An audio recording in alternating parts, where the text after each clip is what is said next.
fixed now. Alright, so we're going up into this. I'm Vikrmond. This is the Losers Bracket Round 5 match between Fated and Bio. This is Biohazard, and this is Farm All Day Every Day. I actually think this is an amazing team name. Farm All Day Every Day is really, really good. So at any rate, we're going to have Biohazard on the Dire and Fated on the Radiant. And actually, for the first time, we have the Radiant having first pick. So every other match I've cast in this tournament, we've had Dire having first pick. But this time, we're actually going to go with Radiant. So if Fated choose to first ban Undying, so they're already taking us some of these group fighting heroes. Undying very strong, extremely strong in the lane as part of a tri-lane, even sometimes opposing a larger lane than the one he's in himself. But fairly standard bans so far. Again, the Bat Rider we've talked about a million times, possibly the most successful hero at the professional level of Dota right now. When he gets in there, he is able to dominate the middle lane. He's able to really crowd control, get disables, get out there into the fights, and just really dominate overall. So, oh, actually, I just realized I'm not vocalizing on. Let's fix this. Open mic. Okay. All right. Yes. Back in here. So, 4 pretty standard bans. We've got the Bat Rider, the Nyx Assassin, the Undying, and the Darkseer. So, all sort of team fight. One option for the side lane solo. We've got the massive team fight and the Undying. Fated taking out 2 strong team fight heroes, and heroes that you wouldn't want to take first pick, but heroes that you would want to take second and third pick, usually. Meanwhile, Bio taking out first pick heroes, basically the Nyx Assassin, because the best support, has those huge stuns, has the stealth, and then the Bat Rider, the absolutely dominant mid. So then, for the first pick, Fated takes Magnus. We've seen them before on this hero. We've seen them do extremely well with him. So if they have the same player playing Magnus this time, they could put him in the side lane solo. It depends on how hard the tri-lane is going to be, but he could definitely succeed in the mid or in the side lane. And really, if the Magnus takes control of the game, it's going to be very difficult for Biohazard to actually deal with it. Meanwhile, Bio picks up the Keeper of the Light, another strong option. Again, in some of these early drafts, you don't see that much interactivity. You just generally see teams taking the best heroes and the heroes they want. In Bio's case, you see them once again picking the Tidehunter. In an earlier stream during this tournament, I made a point of saying, you know, in a long tournament like this, you're playing maybe 10 rounds of Dota, you should go with the heroes you know. Teams will not generally scout you out that strongly just because, you know, they don't have time. They're playing games. So you, in this case, can take the Tidehunter and really just rely upon that as a sort of a pocket strategy. Meanwhile, Fated, did they go with a Tiny Wisp in their previous game too? I think they actually did. So both teams sort of going with that. We know this hero, or we know this hero composition. This is what we're strong with. We're going to use this to actually just win every game. And so we see Bio with the Tidehunter that they pick a pick that they value very highly, so highly that they've taken it first pick in the first game that we watched of them, and second pick, and basically first pick in this game as well. So they really like the Tidehunter. They know how to play him. They're going to put the same player on him, and they're going to play it like that. Meanwhile, Fated, they like this Tiny as a carry. They like the Magnus, and that's what they're going to go with. So that's actually very smart as well, because again, play what you know, and you can iterate upon it as the tournament goes. As long as somebody doesn't directly counterpick or scout you out and doesn't say like, oh, this is the team that goes da-da-da-da-da, we'll counter it effectively with this, this, this, and this.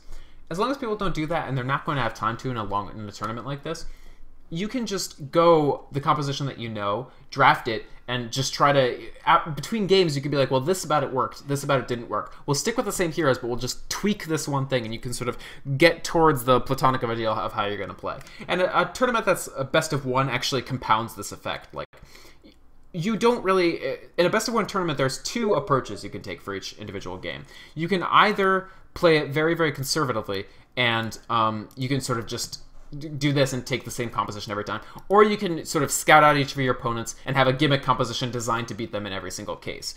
In a tournament where you don't really know the other teams, which, you know, an open tournament set up on a forum is likely to be, it's more prudent to go the conservative route. It's more prudent to sort of pick the composition you know and work like that. So Bio, and also taking that Lifestealer. In the last game, we saw them run the Lifestealer Tidehunter Venomancer lane. And Keeper of the Light, I think, might be new, but nonetheless, this could be a Lifestealer Tidehunter Keeper of the Light lane if they so wanted.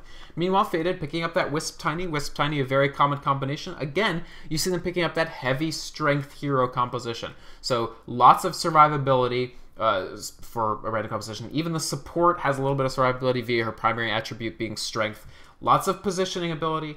but reliant on spells. Again, in the last game, we talked about how a team that was focused on maybe draining the mana or limiting the amount of casts that Faded can actually get would be effective against this composition. In the last game, they also added on a Brewmaster, I think, and then Bane, who are two heroes who also are very mana intensive and don't have a ton of mana to do it with. So you can see that Faded actually takes out the Phantom Lancer. This is a hero that, as a carry option, there's two things actually we have to note about the Phantom Lancer. A is that it was a hero that Bio actually used in their game successfully that we saw against 503G. B, Phantom Lancer is a hero who, with his tons of illusions that he generates, can buy a Diffusal Blade and then becomes a mana-draining machine. Not as much as, your anti-mages of the world, but very, very effective at reducing the mana of heroes who have low mana pools and high mana cost spells. So Faded sort of planning against that by banning out that Phantom Lancer. And there are other two bans, more or less, they take out the Templar Assassin as a potential mid option for Bio, and they take out the Lone Druid just as a general pushing carry that's quite strong. Lone Druid can also, he can lock down some of these heroes, especially the Wisp. If she cops a single Entangle from that Lone Druid, that Wisp is going to basically die. And even if the Tiny cops an Entangle from the Lone Druid, it's very difficult for him to actually get to the fight in an effective way. Especially when you run a hard carry Tiny, really you're not wanting to go things like Blink or Force Staff or what have you, so you're more punished by the fact that a Lone Druid can Entangle you. And Faded actually takes the Bane, so I don't know if Bio were planning to. Right, they had their Bane in the last game, and we see them pick up the Bane again. So again, going with the composition that they know. Bio, meanwhile, taking out some support options in the form of the Rubik, the Leshrac, and then they take out the Bounty Hunter as a possible side lane. But we've seen Faded run the Magnus side lane, so perhaps that's what they're going to end up going with.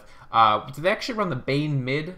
I think they ran the Bane mid, and then against the TA, and then the Magnus as the. Is that right? I think that's what we saw. Excuse me. So at any rate, Faded taking up that Bane. Again, a very similar composition from the one that we saw you run. And Bio is digging into their reserve time to actually decide how they want to fill out this composition. I think they have to sort of think, do we go with exactly sort of what we've gone with in the past, or do we switch it up a little bit, figure out how we're going to counteract the heroes here? And TA is pretty strong against Bane in the middle lane. Faded, they were okay with the Bane, but actually the TA did get the advantage in the lane until later on when Faded were winning in other lanes and the Bane managed to get ahead. But you can see, I sort of talked about going in with the same strategy and then making minor tweaks as necessary. So this is the minor tweak. We will still run the Bane, we'll probably run him mid, but we'll ban out the Templar Assassin. Templar Assassin has advantage on Bane in the middle because Bane really relies on the massive harass of this Brain Sap, and Brain Sap is very ineffectual against Templar Assassin because she has no brains. No, it's because she has Refraction, which prevents her from being... when she has the refraction charges up, the entirety of the Brain Sap will be cancelled.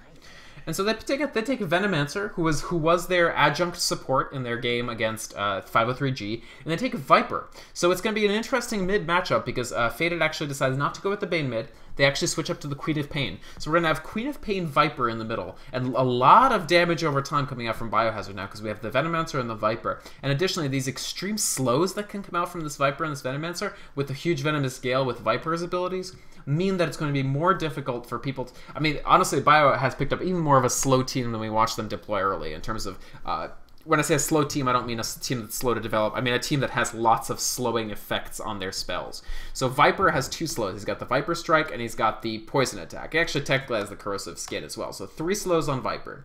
We've got 2 slows on Venomancer. We've got the passive slow on his Poison Sting, and we've got the big slow on his Venomous Gale. And finally, we have the Lifestealer Open Wounds. Sorry, we have 4, and the Gush on Tidehunter. So slows all over on this team. And very, very interesting to see how Faded sort of deals with the fact that their heroes might be dramatically slowed in any given composition. Now, if that Tiny is slowed and he can't actually get to the fight, that's almost completely useless for him. Queen of Pain is not such a bigger deal since she moves herself around by teleporting anyway. But definitely an issue for some of their heroes if they can't sort of get away from these engagements. They have a very beefy team, but they can be brought low by a lot of slows and a lot of damage going out onto them. So... again, this Viper is an interesting pick. It's sort of the one thing that we see them sort of change up from the previous game that we watched of theirs. Viper, a strong carry option. What we're going to see is them running the Viper in the, it looks like, safe lane solo. So when we watched them, we saw them do a Phantom Lancer in the safe lane solo, and the rest of their team down here in the bottom as an aggressive tri-lane. And instead now it looks like we may see a similar aggressive tri-lane, but with the Viper safe lane solo. So Viper, certainly, he's a much less of a snowballer than Phantom Lancer. Like, if he gets ahead, you're less sort of utterly in pain if he gets a ton of farm than you are if Phantom Lancer does. And he's less of a pusher. If you leave Viper alone, it's more difficult for him to sort of just push down all of your towers. The flip side of that is if Viper manages to get some early farm, he can sort of wander around and start. He can be a much more ganky presence than that Phantom Lancer is. And he's pretty strong in a one-on-one lane as well. If you send up one hero against him, it's difficult for that hero to really stand against Viper on lane, especially if there's something like a melee hero. Now, it depends on what they're actually going to do. Most likely they have the Magnus. Magnus actually will have a pretty tough time against Viper, just in the sense that every time he tries to come up to last hit, he's going to be hit by the Viper poison attack. Magnus will most likely just Bottle Crow to get himself more mana to actually be able to Shockwave whenever he can. But I'm not sure if Viper is able to harass Magnus out of XP range, that's going to be very, very good, because if they can delay the level 6 on that Magnus, that's really the key that Faded uses to sort of unlock the other team. If they can't, if Magnus manages to get normal farm and he sort of Bottle Crows to harass the Viper back, then it's going to be difficult for them because he's going to be able to generate those advantages. Magnus Queen of Pain is quite a strong combo because she can layer on her localized AoE damage right on top of those Magnus spells. So already a little bit of action down in this tri-lane situation here. We've got the aggressive tri-lane for coming in from Biohazard to the defensive tri-lane that Faded are running. So this tri-lane is Bane, Wisp, Tiny. And they're going up against... Actually, Venomous are in a lot of trouble here. Already copying a lot of damage, but I don't think it'll be quite enough to kill him. This is an interesting tri-lane composition. I have to say that Wisp and Bane are not tremendously strong at level 1, so the fact that their levels will be somewhat delayed puts them at a little bit of a disadvantage. But the flip side is that Venomancer and Tidehunter have pretty low survivability at level 1 and pretty low survivability at the first couple of levels. So it's going to be difficult for them to live just through the damage that the Tiny provides. Because if this Avalanche continues landing, as Tiny levels it, it will do a lot of damage to Bio's heroes, especially the Venomancer. The Venomancer is in a lot of trouble. And you can see him he sort of has to run to safety already. You've got a pulse coming out, which gives me an ample opportunity to talk about what the other lane situations are. So, in the middle here, we actually see the Keeper of the Light mid, which is very unusual, very unorthodox, but I don't know, it's interesting. I guess they decided that Keeper would have a much tougher time actually harassing Magnus out of lane, which I think is true, which I think is a fair judgment. And so, consequently, they are going to put the Keeper in the middle and the Viper in the top so that the Viper can harass the Magnus as much as possible, and the Keeper of the Light can sort of do as well as he can against Quap. He's not tremendously likely to have an advantage in that lane, but he can hit her repeatedly with this Illuminate, and if it lands every time, it doesn't actually land that time, that'll be quite a bit of damage going out onto that Queen of Pain. She doesn't have any passive magic resistance or anything. So far, Queen of Pain definitely getting the advantage in the lane. Keeper of the Light not really able to harass her that much. She's actually level 3 to his 2, so that's a fairly substantial lead already. Actually not 100% sure how that happened, but Queen of Pain definitely currying the favor of that lane so far. Lots of wards being placed by Bio. They're really, trying to eliminate all these creep camps, but Wisp actually finds this one, so successful find of the Magic Bush ward here. That will free up these camps to actually spawn. That'll be very useful to pull the lane. Stymie the XP of this aggressive tri-lane a bit. Already a lot of harassment going out to Tiny, though. Again, these slows. This is a slow composition. That's really what they want. They want to slow up your carry and then beat him down while he's slowed. And that might just work. I mean, if they get a Gush chain with a Venomous Gale and the lane is back, like, towards their tower, then that could definitely happen. However, as these creep camps spawn and Faded starts to pull with the Wisp or the Bane to actually get the creep camp back, it's going to be more difficult for there to just be enough space for the slows to matter. If you just layer a Gush and a Venom at a scale, it's not as useful as if you sort of chain them together. So if the Tiny's here and you hit him with 2 slows, but he still makes it to the tower, he's going to be safe, right? I'm just going to write out safe. Lots of damage going out right down here. And Venomancer's in trouble again. Again, he has very low hit points. But First Blood is gotten by the Lifestealer. So Venomancer will go down, but they trade 1 for 1. And First Blood goes to the Lifestealer, which is more gold for that carry than gold is coming to Tiny, because he didn't even get the kill for his team. And they're continuing to attack, so they put up the open wounds on the Tiny. I don't think it's quite enough. This is actually way dangerous. This Avalanche is going out a lot of damage on this Lifestealer already. Does he have Rage? He does not have the mana for it. He might get taken down on the way back. This might have been a massive overextension for Biohazard. He gets away with 24. The toss will kill him. They toss the Bane right under the tower, and that's enough for the kill. So big mistake by the lifestealer. Shortly after securing first blood, he gets a death by just chasing that light tiny for a little too long. Too much confidence without the Venomancer that they had the damage to do that. And that'll be tough for Biohazard. Really need to make sure that an aggressive tri-lane is really a dicey proposition. You have to get a kill advantage. If you just trade farm normally in a aggressive tri-lane, they're going out on the Wisp, the Lifestealer dealing a ton of damage, and those big slows, big damage on that tiny little Wisp that doesn't have too much health. This is big. Both of their kills have been on the Lifestealer. That's quite substantial. So 2 for 2, but Biohazard definitely getting the advantage, and that's what you need. If you're in an aggressive tri-lane, what you need is to be aggressive. You need to get kills. Every time you don't get a kill, it's a little more behind that you fall. So for now, success, but worth noting that even despite how aggressive this lane has been, the Tiny has gotten more last hits. So the Tiny is just that little bit ahead of the Lifestealer already. And so they really need to make sure that if they can get that Lifestealer to parity with that Tiny. And you can see now that the lanes have sort of started, well, I don't know how this lane got so far back, but regardless, the lane is right up to the tower here. This will be some free XP for Tiny. They can actually keep these creeps back here and not give Biohazard access to them for those moments. And that's sort of the game here of tri-lane versus tri-lane. The defensive tri-lane looks to sort of deny the XP. And a slow going out on Bane already. The tether speed up is not quite enough. It looks like he's going to go down. Kill actually on the Venomancer, not on the Lifestealer this time, but a very bloody bottom lane so far. Very easy to be a caster in a game like this because you can just watch one lane and nothing else ever happens, so on. But let's talk quickly about the other lanes. Keeper of the Light actually doing pretty well for himself. He is losing to the Queen of Pain, but not by that dramatic of a margin. But more notably, Magnus is doing perfectly fine against this Viper, and in fact, Magnus has hit level 6 already at 5 minutes in. So Viper, he has won the lane in the sense that he's gotten more last hits than the Magnus has. But if Magnus gets the mana to do something like cast a reverse polarity and a couple shockwaves, that's going to be a dead Viper right there. So Viper has to be quite careful that he doesn't lose the advantage he carried in this lane. And on the other hand, the notable thing is that Magnus, once again, hitting level 6 in a very timely fashion. Whenever he wants to, he can teleport and make stuff happen in other lanes. So this tri-lane really has to watch out to make sure that when that Magnus teleports down, they're either ready for him or they're ready to retreat. So, alright. So they're still working down here. Lifestealer is still doing decently. He's still a little bit behind that Tiny. And the Queen of Pain is still ahead of that Keeper of the Light. But the good news is that the Viper is getting a good sense of levels, a good amount of money. And he's, Viper is getting very, very well developed. So right now he has his power treads. It'll be interesting to see what he actually goes after. You see he's set the power treads to strength. He doesn't actually want to do more damage. At this point, he's more scared of Magnus than Magnus is scared of him. So he's got that long-range harass, but at any moment, Magnus, if could, with full mana, run in and combo him, possibly killing him one-on-one. And that would be calamitous for Bio. That would really start the Magnus train rolling, which is not what they want. Big CC going on and a huge amount of damage. Just the tiny combo enough to take down that Tidehunter.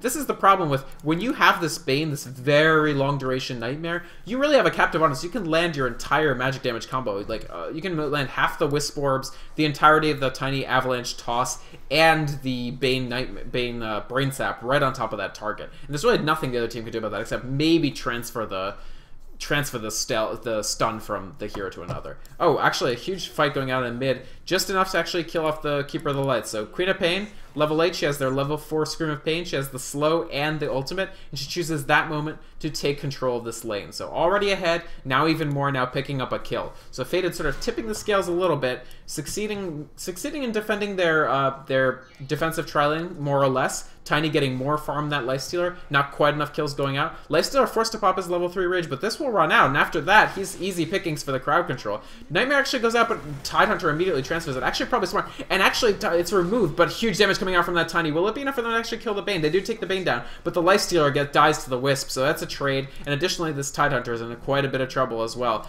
Venomancer and Tidehunter both extremely low, trying to run away from this Tiny, but the Avalanche goes out. He doesn't have enough mana to toss, but just enough with the melee damage to kill him. So more kills coming the way of Faded. 2 for 1 there. They take down the carry of the opposing team. They keep their Tiny alive. And in just a tight spot, like this clump over here, the Tiny Avalanche is just going to be huge, because if he hits all 3 of you with it, and if he tosses one onto another, that's, it's about 450 damage to your entire team, and this is a team with very low HP heroes. Like, this Venomancer only has 625 max health points. Tidehunter's pretty beefy, and Lifestealer is quite beefy, but in the case like that where they initiate on you and your Lifestealer has to use his rage early, that makes it very difficult, because you know at the time that as soon as that Lifestealer is ready, as soon as that rage expires, the other team will be right on you. And the tough thing here is that this Tiny is farming without really a care in the world. They aren't able to threaten him unless they're basically at full mana, and this Tidehunter isn't really that close to level 6 either. At level 6, we could talk, because then they would be able to ravage and sort of set up a team fight off of that. But for now, Lifestealer is being kept off the lane. He hasn't gotten very much farm in the last,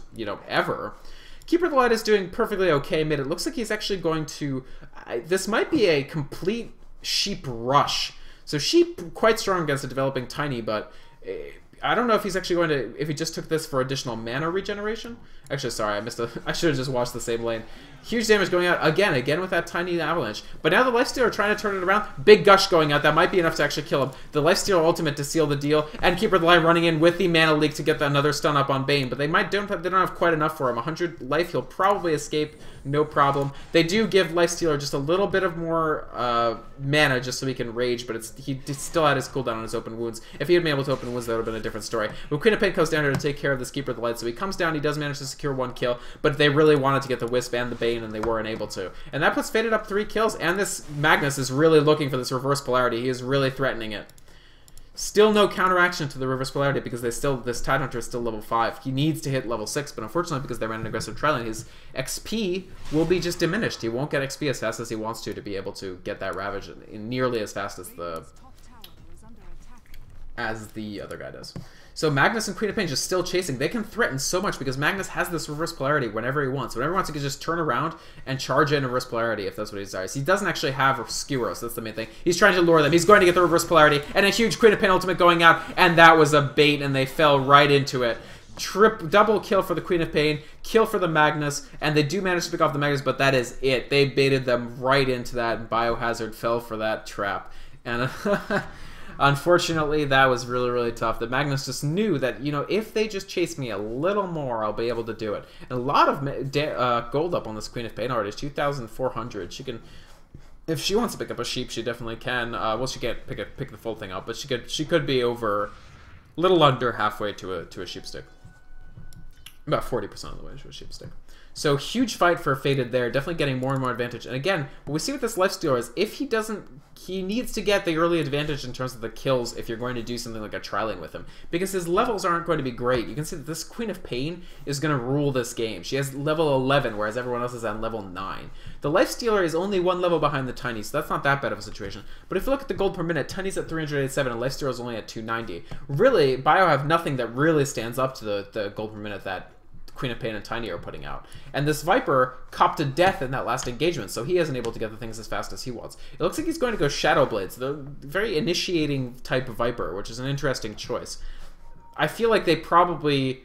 If I were them, I'd probably want a little more muscle on this Viper rather than just the Shadow Blade initiation, because they're going to be initiated on more often than not. It's difficult to turn it all the way around such that you get the initiation with a Viper rather than get initiated on with your team with Tiny, Wisp, and Magnus. So I think perhaps they wanted something more muscling, like straight Manta or something. But a big Wisp relocate there, very smart, actually manages to get another kill on the Tiny, so now he's definitely developing faster. You see this Tiny actually not going some of the more defensive items the Tiny's first build, like not going the drums, not going the single Yasha, which is typically what people do before Aghanims, just to give a lot more movement speed. He's confident that Wisp is going to jet him around as fast as he needs to, so he's going to go straight for that Aghanim Scepter. He's going to go straight for that Tree Club that he can beat down with. And so Faded, I think, are feeling fairly confident right now, and it's true, they are ahead. This Queen of Pain and Tiny encapsulating a lot more net worth than the Viper. He lost quite a bit by teleporting bottom and not having anything to show for it. And honestly, I don't think spending the money on the Shadow Blade is going to be that effective for him either. He's currently harassing the heck out of Magnus. He is going to run out with his Skewer, but I don't think that's enough. I think Viper should be able to... No, not quite able to chase him down. That level 4 Skewer just travels such a long distance. The Viper ultimate actually was not effective at all there. What is Queen of Pain actually building? It's on the courier, so let's find out.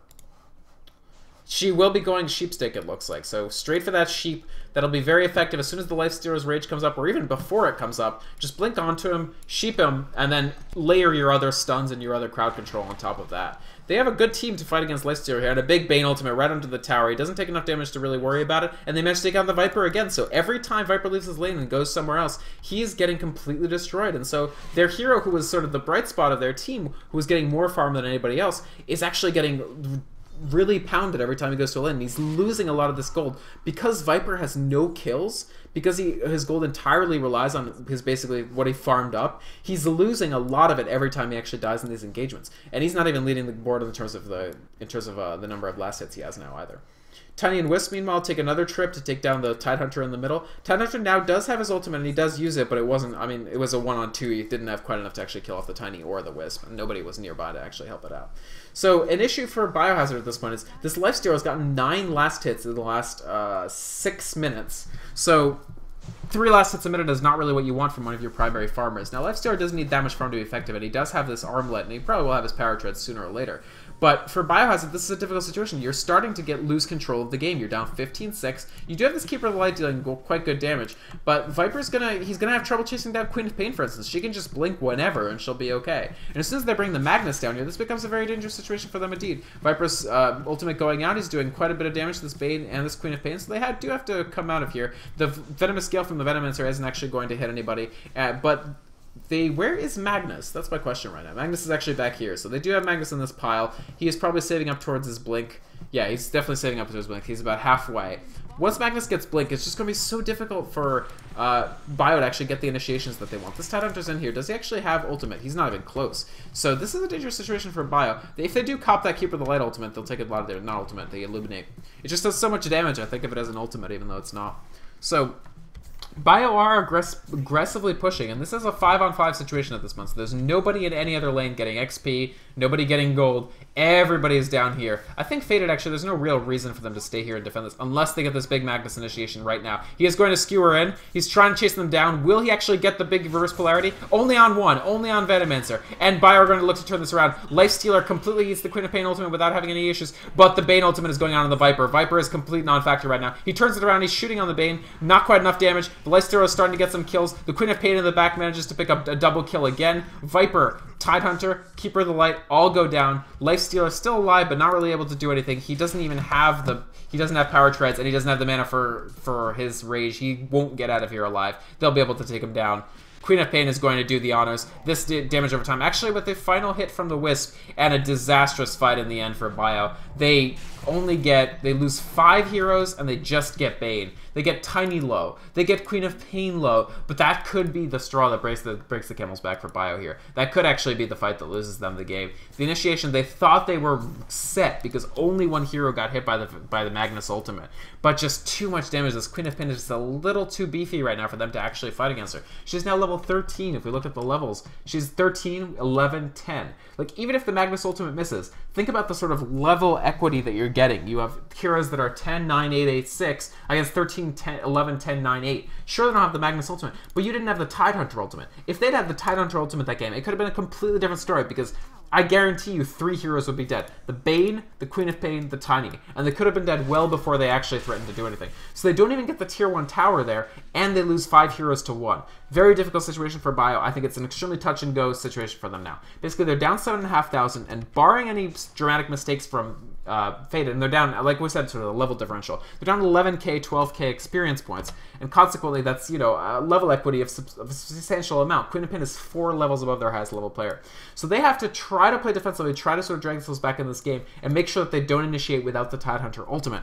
But the downside is that fighting against a Queen of Pain that's ahead is difficult, because she's so mobile. She can be anywhere very, very quickly. And consequently, she can put pressure on your team in all sorts of locations and in all sorts of situations. Additionally, once again, this Magnus is starting to look threatening. In one more last hit, he will have his Blink Dagger. And then there is no way that you're initiating on them. Then it becomes, I think this Shadow Blade decision by the Viper becomes more of an issue. Because you will, even with that Shadow Blade, you are not going to start fights. If you're alone, which you kind of have to be with Shadow Blade unless your team is also smoked, if your team is sort of traveling and there has 4, and they don't see, the other team doesn't see Viper, excuse me, if you're traveling as 4, and the other team sort of sees you as 4, and they don't see Viper, they'll know that Viper's there with his Shadow Blade, right? Huge blink in by Tiny and Wisp here. They actually pick off one already. The Tidehunter turns it around, but I don't know that this is an opportunity for them to get kills. Wisp will just port back. That was a complete waste of a Tidehunter ult, unfortunately. Simon B. Rice hitting that Tidehunter ultimate just a little too aggressively. He probably knew that they only had 12 seconds there, and they just don't have enough damage on this Lifestealer Tidehunter right now to actually get that. They will get a tower off of it, but they would have gotten that tower either way, I feel like. Meanwhile, another key Bane ultimate takes out the Viper for just long enough to kill him. And this Viper, I don't know if he's ever going to even hit his Shadow Blade. Just enough damage coming out from the Queen of Pain again to take down the Keeper of the Light. Bane's in a lot of trouble, but Viper has damage reduced basically to 0, and Queen of Pain tossed in here by Tiny. This is a great combination. You can just get 2 blinks with your Queen of Pain just by having the Tiny toss her in. So at this point, Faded are ruling the map. They've essentially completely taken over. This Queen of Pain can go where she pleases. She's 6-0 and 8. Her Scythe of Vice is actually completely finished. I try to stop myself from saying sheepstick, but I say it anyway. Her Scythe of Vice is done as soon as she goes and decides to claim it. She might be keeping up buyback gold, but it's actually completely unnecessary. I think she should just go take the Scythe of Vice. Meanwhile, Tiny completes his Aghanims. He's got 2.56k after that. I suspect he'll probably build up a Manta Style.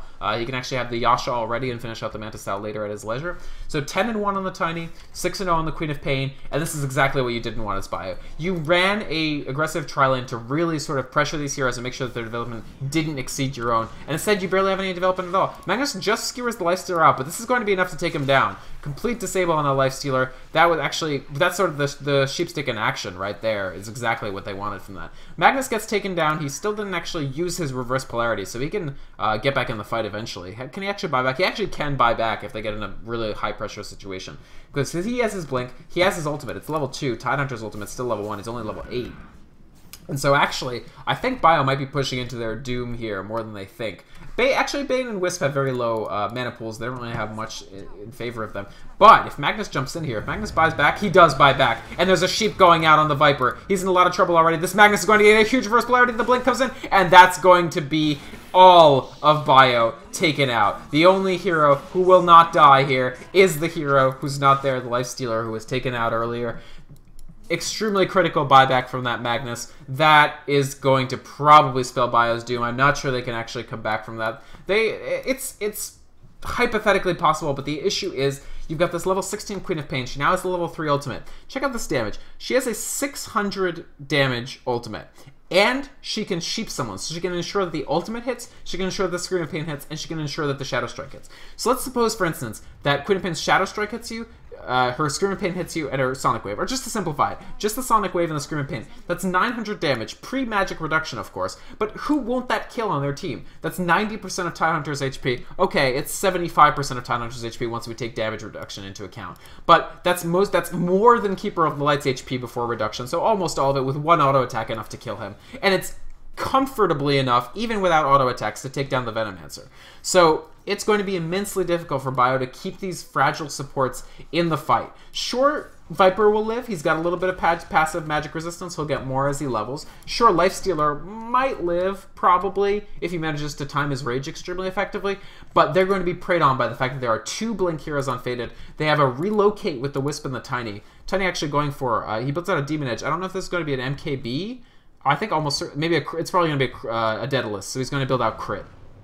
Just huge damage from the Tiny. With the overcharge from the Wisp, actually he misses the Avalanche on Viper because Viper finally finished his Shadow Blade. But you see Viper just in a lot of trouble. He builds out 2 Circlets. I'm not actually sure what that's for. Maybe Bracers, just for more survivability. But again, now his Shadow Blade's cooldown is down, and even with the Tidehunter ultimate, it's not enough to actually keep the Viper alive. Meanwhile, Lifestealer gets picked off by that Bane Queen of Pain combo. It's worth noting, Faded's team here is really strong against Lifestealer. They've got 2 long duration disables that completely bypass BKB. And now that they have the Sheepstick, they can sort of take out the Lifestealer even before he manages to use his magic immunity. But at any rate, if he does, they can still disable it for most of that duration with this reverse polarity with the Bane ultimate. And so actually a huge Keeper of the Light Illuminate there manages to drive off Faded for now. So Bio manages to protect their Raxes. In a tight space like that, Keeper of the Light is a great anti-push hero. No question about it. If you're being pushed in, you want that Keeper of the Light to just project that column of light, especially before the other team is anywhere near their mechanism. Well, Wisp is more than halfway to the mechanism, but before they hit their mechanism, they can't just immediately heal up your Illuminate and then before your cooldown comes up, just attack you again. So it's a good anti-push ability. It's a good ability to keep people off your situation. And it does seem like Keeper of the Light is rushing. Their plan with the mid Keeper of the Light was to get enough farm to get a quick sheep stick. But unfortunately, he's not really very close to that Scythe device at all. He's about halfway, I'd say. But if he dies again, and he's 0-5 right now, he's going to be put even farther back. You have to keep in mind, he only has 2 assists. He doesn't have a lot of reliable gold to draw from. He does manage to get a mana leak on that Queen of Pain, but this is going to be a dead Keeper of the Light, and unfortunately that'll set him even farther back from that Scythe device.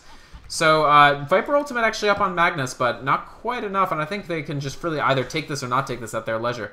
Lifestealer jumps into a creep, he jumps out, and he's going to probably rage away. He actually only has 7 seconds left on the rage cooldown. He could get taken down right here. Does he get turned into a sheep? The Magnus ult comes out, and they take out 2. Huge ultimate from the Queen of Pain. Again, she's just going for that Aghanim Scepter. That's kind of what I suspected she might do. Viper's going to get away with his Shadow Blade. But this Queen of Pain is becoming more and more of a problem for them. She's 11, 0, and 10, and it looks like Faded is really just going to dominate this game. At this point, the Lifestealer is just really, if we look at the net worth, most likely they're about probably almost 20k behind on farm at this point. Yep.